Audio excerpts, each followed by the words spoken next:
Praise the Lord. இன்று தவக்காலம் 16ஆம் நாள். இன்றைய முதல் வாசகத்தில் மனிதர் மீது நம்பிக்கை வைப்போரும் வலுவற்ற மனிதரில் தம் வலிமையை காண்போரும் சபிக்கப்படுவர். ஆண்டவரில் நம்பிக்கை வைப்போர் பேர் பெற்றோர் என்று அறிவிக்கப்படுகிறது. வலுவற்ற மனிதர்கள் 2 வகையாக இருக்கிறார்கள். முதலாவது மனதளவில் வலுவற்றவர்கள், இரண்டாவது உடல் அளவில் வலுவற்றவர்கள். மனதளவில் வலுவற்றவர்களுக்கு மிக முக்கிய காரணமாக இருப்பது உள்மனக்காயம். இவர்களில் சிலர் தவறான செயல்களை செய்வார்கள். செய்தபின் இனிமேல் இப்படி செய்யக்கூடாது என்று முடிவெடுப்பார்கள். ஆனால் மீண்டும் செய்வார்கள். இவர்கள் ஆன்மீக காரியங்களிலும் ஆர்வமாக செயல்படுவார்கள். இவர்கள் ஒரு வகையினர். மற்றொரு வகையினர் யாரையும் எதிர்ப்பவர்களாக இருப்பார்கள். கோபமாக கத்துவார்கள், முரட்டுத்தனமாக நடந்து கொள்வார்கள், பிறகு அழுவார்கள். நான் இப்படி ஏன் இருக்கிறேன் என்று கேள்வி கேட்டுக்கொள்வார்கள். ஆனால் அவர்களால் இதை மாற்றிக்கொள்ள முடியாது. இன்னொரு வகை உண்டு. மனதில் போட்டு மறைத்து நோயாளிகளாக இருப்பார்கள்.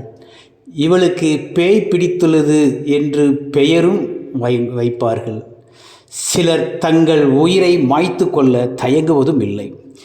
இவர்களிடம் நம் வலிமையை காட்டக்கூடாது என்கிறார் ஆண்டவர். தவறு செய்யும் மனிதர்களிடம் தவறை தூண்டிவிடக்கூடாது. கோபத்தையும் முரட்டுத்தனத்தையும் தூண்டிவிடக்கூடாது.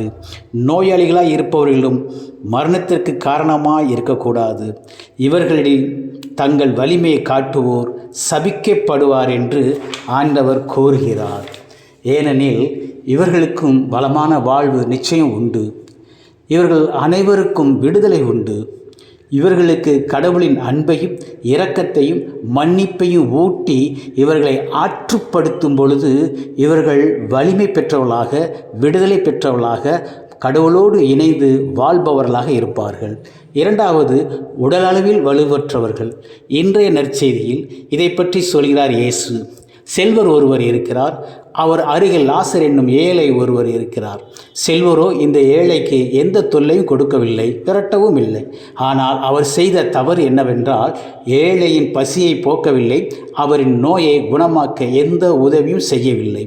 என்னிடம் பணம் இருக்கிறது, நான் நன்றாக இருக்கிறேன், நான் விரும்புகிற உணவை சாப்பிடுகிறேன், என் பணத்தை நான் ஏன் மற்றவருக்கு கொடுக்க வேண்டும், பிறரை பற்றி நான் ஏன் கவலைப்பட வேண்டும் என்று வாழ்கிறான். ஒருவருக்கு நன்மை செய்ய தெரிந்திருந்தும் அதை செய்யாவிடில் பாவம் என்கிறார் பவுலடியார். இயேசு சொல்கிறார், 2 மேலாடை உள்ளவன் பிறருக்கு 1 மேலாடை கொடுக்கட்டும் என்கிறார். தேவைக்கு மேல் உள்ளவர் பிறருக்கு கொடுக்க வேண்டும் என்பதே கடவுளின் விருப்பம். கிறிஸ்துவுக்குரியவர்களே, பகிர்ந்து வாழ்வோம், மகிழ்ந்து வாழ்வோம். Praise the Lord.